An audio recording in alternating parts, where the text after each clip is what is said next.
नमस्कार साथियों, मैं प्रभात रंजन आप सबों का स्वागत करता हूं आपके अपने यूट्यूब चैनल संजीवनी जीएस पे। फ्रेंड्स, हम लोग खोरटा कहानी सोंदमाटी में 6 कहानी कंप्लीट कर चुके हैं। आज हम लोग पढ़ेंगे अजवार भौजिक बेड़ल चंगा। इससे पहले मैं कहना चाहूँगा दोस्तों कि यदि आप हमारे चैनल पर नए हैं तो सब्सक्राइब कर लें ताकि आपको सारी क्लासेस सही समय पर मिल सके। और दोस्तों, ये क्लासेस इतनी इंपॉर्टेंट है कि जब एग्ज़ाम के टाइम में 2-4 दिन बचता है तो आप इसका अच्छे से रिविज़न कर पाएंगे, क्योंकि कम समय में आपको अधिक से अधिक जानकारी मिल रही है। जैसे हर क्लास देखें तो 12 मिनट 15 मिनट का ही हो रहा है, तो आप देख सकते हैं पूरा कहानी का निचोड़ निकाल करके दिया जा रहा है। चाहे नाटक हो, चाहे आपका कहानी हो, चाहे आपका पोएम हो, सारा क्लियर किया जाएगा। तो चलिए स्टार्ट करते हैं इस कहानी में। दोस्तों, आज हम लोग पढ़ेंगे अजवार भौजिक बेड़ल चंगा, जिसका मतलब होता है निकम्मे भाभी का बिगड़े बच्चे। यदि आप नए हैं तो संजीवनी जीएस हमारे यूट्यूब चैनल सब्सक्राइब कर लें। आपको खोरटा के साथ झारखंड की भी क्लास रेगुलर मिल रही है। पात्र यदि देखें इसमें हम तो एक तो भौजी है, उसका बेटा होता है टुकना। और भौजी जो होती है ना, हमेशा मतलब पाउडर हिमानी ये सब कपड़ा लत्ता ये सब पहनना नया नया और घूमने जाना ये सब काम करती है। और उसका बेटा होता है टुकना, जो आम झाड़ करके लाता है और आम का घुमोली बना करके भौजी खाती है और बैठल रहती है। घर का काम करना नहीं है, बस यही सब इसका काम है। तो चलिए हम लोग देखते हैं। पात्र है, लेखक स्वयं है, कहने वाले इस कहानी को लेखक के बड़े भाई हैं, ठीक है, जो पढ़े लिखे हैं 10वां तक, ठीक है। उसके बाद कचहरी में ये काम करते हैं। टुकना जो है भौजी का बेटा है, सुमा और कुना 2 बेटी है। रोद बहुत तेज रहता है। ये कहानी कहा जा रहा है कि रोद बहुत तेज है क्योंकि जेठ महीना का दिन है और लुकलहरी चल रहा होता है। क्या लुकलहरी? कोई घर से बाहर नहीं जाता, परंतु भौजी का बेटा जो है टुकना लबदा लेकर के, छोटा डंडा होता है लबदा, आम झाड़ने के लिए चला जाता है लेकर के। भौजी भी बेटा को मना नहीं करते थे। क्यों मना करेगी? इसको तो आम मिल रहा है, घुमोरी बनाएगी खाएगी। तो घुमोरी का नाम सुन करके मुंह में पानी आ जाता है। किसका? भौजी का।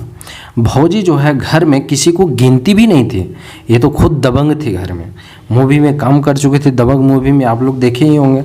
तो 10 बाल बच्चा होता है। किसका? भौजी का। और खुद अपने 2 हो गए, यानी पति और पत्नी, तो टोटल 1 दर्जन हो गए। 10 बाल बच्चा में देखें तो 8 बेटा और 2 बेटी। ये पॉइंट बहुत इंपॉर्टेंट है। तो इतना इसका बाल बच्चा था, 8 बेटा 2 बेटी। घर जो है बाल बच्चा से सुअर का बकरी बन गया था, यानी कि बकरी यानी कि खचबजा गया था घर, ठीक है। मालकिन तो है ही, अब भौजी जो है मालकिन है, खा पी के मोटी हो गई। दादा जो है वो तो नौकरी कर रहे हैं, तो वो तो पैसा ला दे रहे हैं। भौजी खा पी के मौज कर रही है, बैठल रहती है। डंडी मार सेठ की सेठाइन बन गई है।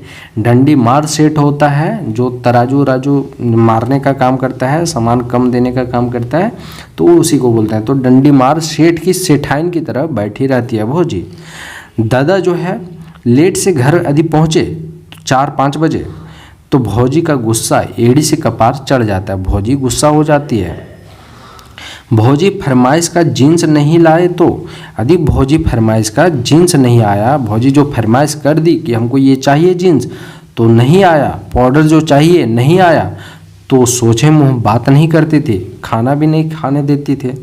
बाल बच्चा को कुछ चाहिए या नहीं, यानी कि बाल बच्चा को कुछ देना है या नहीं देना है, पढ़ाना लिखाना है या नहीं पढ़ाना लिखाना है, इसको कोई मतलब नहीं है। उनको यानी कि भौजी को पाउडर काजर इत्र चाहिए और साड़ी जैकेट बढ़िया सा चाहिए। ऐसा नहीं जैसे तैसे, बढ़िया बढ़िया चाहिए। ये कौन बोल रहे हैं? लेखक बता रहे हैं भौजी के बारे में। ये सब यूज कर सिनेमा हीरोइन जैसे तैयार होती थी, यानी पाउडर काजर इत्र साड़ी जैकेट ये सब पहन करके एकदम हीरोइन की तरह संपरती थी और बाहर निकलती थी। बड़ बेटी होती है सुमा। सुमा का जो मूड होता है, माथा होता है, खोंधा हो गया। किस लिए? तो ढीला और लीक से, इतना ढील लीक है कि उसका माथा खोंधा बन गया है। मंथ में 2 बार साबुन, और साबुन नहीं है तो माटी से स्नान कर लेती है। कौन? सुमा बड़ी बेटी। छोटी बेटी जो है कुना, गोड़ फाट गया इसका जो पैर है वो फट चुका है, चरकुट हो चुका है। घर का सामान सब इधर उधर बिखर गया है। 8 बेटा में कोई स्कूल नहीं जाता है। 8 बेटा है पर कोई स्कूल नहीं जाता है। खुद भौजी ही नहीं भेज रही है तो बच्चा क्यों जाएगा स्कूल? स्कूल गांव के बरगद पेड़ के छांव में होता है। यानी कि गांव में जो स्कूल होता है तो वहाँ किस जगह पे होता है, बरगद पेड़ रहता है, उसी के नीचे उसी के छांव में होता है स्कूल। तो गांव का अधिकतर जो छुआ होता है सब स्कूल जाता है, लेकिन भौजी का लड़का मछली मारता है, बकरी चराता है। भौजी भी नहीं बोलती है पढ़ने लिखने के लिए, क्योंकि वो खुद ठेपा मार है। यानी कि भौजी पढ़ी लिखी नहीं है, उसको तो मज़ा आता है कि चलो यार बेटा मेरे लिए आम तोड़ कर के ला दे रहा है, हम तो घुमोली बना रहे हैं। तो ये सब कहानी में दिया गया है। दादा, यानी कि लेखक बता रहे हैं कि दादा जो है, दादा कचहरी ऑफिस में पेशकार बाबू हैं। ये जो दादा हैं ये कहाँ पे, कचहरी में पेशकार बाबू हैं। पैसा कमाने से फुर्सत नहीं है इनको, ये पैसा खूब कमाते हैं। इनको तो सोचना चाहिए खाट परिवार, छोटा परिवार जो है बढ़िया होता है। बड़ा परिवार को पढ़ाना, कपड़ा पहनाना और भी उसके लिए जो ज़रूरत की चीज़ें हैं उसको पूरा करना परेशानी है, कहाँ से पूरा होगा। इसलिए जब मेरा मन करता दादा को नासमझी का बात उकट देते, यानी कि जो नासमझी कर चुके थे, 10-10 बच्चा पैदा करना, पढ़ाना लिखाना नहीं, उसको हम क्या करते थे, उकट देते थे, यानी कि उनको बात सुना देते थे। दादा भी दबरल सियार बन जाते थे, यानी कि दबा हुआ सियार की तरह बन जाते थे, चुपचाप लगा देते थे। घर में हमेशा अशांति फैला हुआ होता था। खाने के लिए छीना झपटी, मारा मारी ये सब होते रहता था। अब इतना बच्चा रहेगा तो होगा ही। कहा भी गया है पढ़ल लिखल साफ सुथरा माए बाप का बेटा भी वैसा ही होता है। ठीक है, माए बाप ही चेंगा को सबसे पहले सिखाते हैं। प्रथम गुरु कौन होते हैं, तो माए बाप ही होते हैं।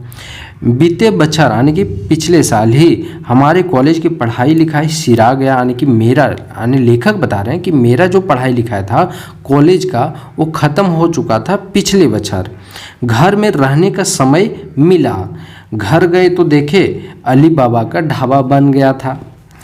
उस समय बैसाख महीना था। जब हम घर जाते हैं, लेखक बता रहे हैं कि जब हम घर जाते हैं तो बैसाख का महीना होता है। भौजी बोली आवा हो बाबू। जब भौजी हमको देखी घर पहुंचते ही तो बोली कि आवा हो बाबू, घमोरी खा ला। घमोरी वही आम वाला।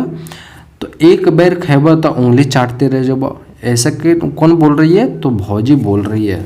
हमने डांट के बोला भौजी ये बेस बात न खे, ये लुक लहरी में जो लुक चल रहा था उस टाइम धूप का, टुकना को आम झाड़ने भेजे हो, उसका ज़िंदगी बर्बाद हो रहा। भौजी कठुआ गई सुन करके, क्योंकि वो पहली बार उसको डांट पड़ा था।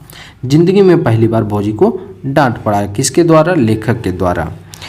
मैंने बगीचा जाकर, यानी लेखक बता रहे हैं, मैं बगीचा गया, टुकना को डांटा, दूसरे दिन स्कूल में नाम लिखवा दिया। सुमा और कुन्ना जो दो बेटी थी ट्यूशन कर दिया उसके लिए, और सिलाई सीखने का जुगाड़ कर दिया। दूसरे सांझ जो है दादा को खबर मिल गया। दादा को ये चीज़ पता चल गया कि हमने भौजी को डांटा था। भौजी रोज के खाटी ले ली थी और सुतल थी, ये चीज़ दादा को खबर हो गया। मैं दादा को सारी घटना बता दिया। मैं क्या किया, दादा को सारी घटना बता दिया। दादा भी खमैस के बोले दुनिया में वो सब हीन है, आज दुनिया कितना आगे है, पढ़ल लिखल का सगरे मान होता है। पढ़ा लिखा जो होता है, दादा भी अब समझ चुके थे कि नहीं, जो भी कर रहे थे मेरा भाई वो सही कर रहे थे। आजकल दुनिया में पढ़ाई लिखाई बहुत ज़रूरी हो गया है, इसलिए ज़रूरी हो गया है सभी को पढ़ना लिखना होना चाहिए। दादा मुझे देखकर बोले आज तो विचार बड़ा नेक विचार है, इसको अपना करके घर इंजोर हो जाएगा। भौजी को भी समझा दो, अजवार रहल तक काम नहीं चले। आने के दादा बता रहे हैं कि तुम्हारा जो विचार है बड़ा ही सुंदर है, बड़ा ही नेक है। यदि इसको अपना लिया जाए घर में तो ये घर जो है इंजोर हो जाएगा, यानी कि आगे बढ़ जाएगा, बहुत ही तरक्की कर जाएगा। ये बात जो है भौजी को भी समझा दो। भौजी भी बैठल रहती है, कुछ काम धंधा करेगी तो उसका दिमाग ठीक रहेगा। तो ऐसा दादा बोल रहे हैं लेखक को। लेकिन भौजी जो है घंटे भर में ही मेरे पास आकर, लेखक के पास आकर बड़ा प्यार से बोली, ये हो बाबू पढ़ल लिखल के आरो बात है। इतना बोल के लोर बहे लागल, यानी कि भौजी जो है वो मेरे पास आ जाती है घंटे भर के अंदर लेखक के पास और बोलती है कि उसको एहसास हो जाता है पढ़ाई लिखाई के बारे में, तो बड़ा प्यार से बोलती है, हो बाबू पढ़ लिखल के और कोई बात है, आप फिर इतने हैं तो बोलो। और इतना बोलते बोलते भौजी जो है इमोशनल होकर के रोने लगती है। तो इस तरह से जो है ये कहानी समाप्त हो जाता है, अजवार भौजी का बेड़ल चेंगा। तो आशा करते हैं आपको क्लास अच्छी लगी हो, समझ में आ गया हो। यदि आपको समझ में आ गया हो तो लाइक कीजिए, कमेंट कीजिए, शेयर कीजिए और सब्सक्राइब करना तो भूलिए ही मत। तो चलिए मिलते हैं नेक्स्ट क्लास में। बहुत बहुत धन्यवाद। जय हिंद।